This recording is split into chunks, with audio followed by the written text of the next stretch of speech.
post-independent India.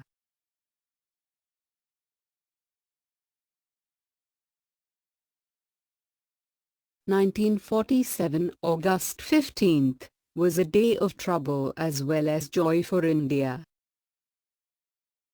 Independence was earned with a lot of sacrifices and difficulties.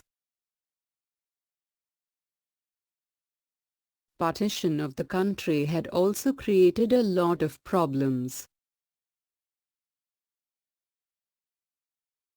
Before learning how the government handled this situation, we need to analyze the situation that was created. On the first hand, the partition of the country had created new problems. On the first hand, the partition of the country had created new problems. The country was burnt in communal fire.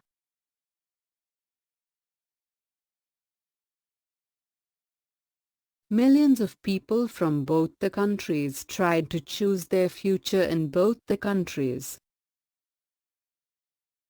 It was a great challenge to offer shelter and food to refugees who arrived into country. The number who arrived in India was more than the number that went into Pakistan.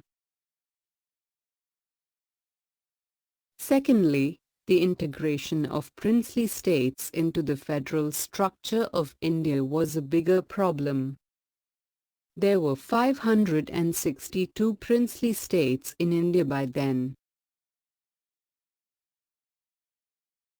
Most of the states, after showing initial hesitations, agreed to join the Indian federal structure. But Kashmir and Junagadh in north and Hyderabad in south did not agree to join the federal structure easily. Sardar Vallabhbhai Patel handled this challenge efficiently and won success. He was successful in protecting the internal security of the nation. He also set in motion the task of attaining national integration. Thirdly, partition had damaged the economic system of India deeply. There was a need to relook into the commerce, industry and trade in order to provide better stability. Because the colonial power that had abused the resources of India for more 2 centuries. Dadabhai Navroji has discussed this issue more in his drain theory. Fourthly, India had a challenge of creating its own constitution. It had to find its stability under its new constitution and had to emerge as democratic republic.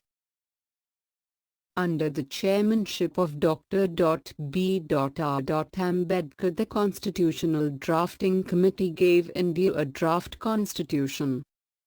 This draft constitution was accepted by the Constituent Assembly and gave India a unique constitution. This enabled the strengthening of executive, legislative and judiciary. Fifthly, India had to protect its freedom that was after years' struggle from its enemies. It started strengthening its military forces also. The present military power of India is nowhere inferior to anyone now. We need to look back into the history to know about its beginning. Sixthly, since gender and caste-based discrimination was natural to Indian society, there was a need to strengthen the social fabric to establish social equality. It also had to formulate new foreign policy and make arrangements for financial resources.